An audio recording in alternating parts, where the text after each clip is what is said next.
Hello everyone, బీరకాయ road పచ్చడిని simple and టేస్టీగా నా స్టైల్ ఎలా ప్రిపేర్ చేసుకోవాలి ఈ వీడియోలో అయితే చూసేయండి. ముందుగా బీరకాయ పైన ఉన్న తొక్కుని అయితే తీసేసుకోండి. లేత అయితే పర్లేదండి, ముదిరిపోతే గనక ఇలా తీసేసుకోండి. ఇప్పుడు స్టవ్ ఆన్ చేసి ప్యాన్ పెట్టేసుకొని ప్యాన్ కొంచెం హీట్ అయిన తర్వాత ఇందులోకి 2 టేబుల్ స్పూన్ వరకు ఆయిల్ వేసుకొని ఆయిల్ కొంచెం హీట్ అయిన తర్వాత 1 టేబుల్ స్పూన్ వరకు పచ్చిపప్పు, అలాగే 1 టేబుల్ స్పూన్ వరకు జీలకర్రను కూడా యాడ్ చేసుకుంటున్నానండి. మీరు కావాలంటే మినపప్పును కూడా యాడ్ చేసుకోవచ్చు 2 టేబుల్ స్పూన్ వరకు. అండ్ మీకు స్పైసీనెస్ తగ్గట్టు పచ్చిమిర్చిని కూడా యాడ్ చేసుకొని కొద్దిగా చింతపండు, అలాగే 2 రెమ్మల వరకు కరివేపాకును కూడా యాడ్ చేసి పచ్చిమిర్చి అనేది వేగిన తర్వాత ప్లేట్ లో తీసేసి పక్కన పెట్టుకోండి. నెక్స్ట్ ఇదే ప్యాన్ లోకి ఆయిల్ ఉంటే పర్లేదండి, ఆయిల్ లేకపోతే 1 టేబుల్ స్పూన్ వరకు యాడ్ చేసుకొని బీరకాయ ముక్కల్ని ఇలా చిన్న చిన్న పీసెస్ గా కట్ చేసి అయితే వేసుకోవాలండి. అలాగే హాఫ్ కట్ట వరకు కొత్తిమీరను కూడా యాడ్ చేసుకొని బీరకాయ ముక్కలను ఉడికించుకొని స్టవ్ ఆఫ్ చేసేసుకోండి.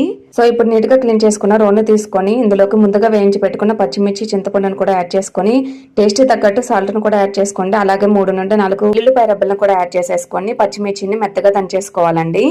పచ్చిమిరపకాయలు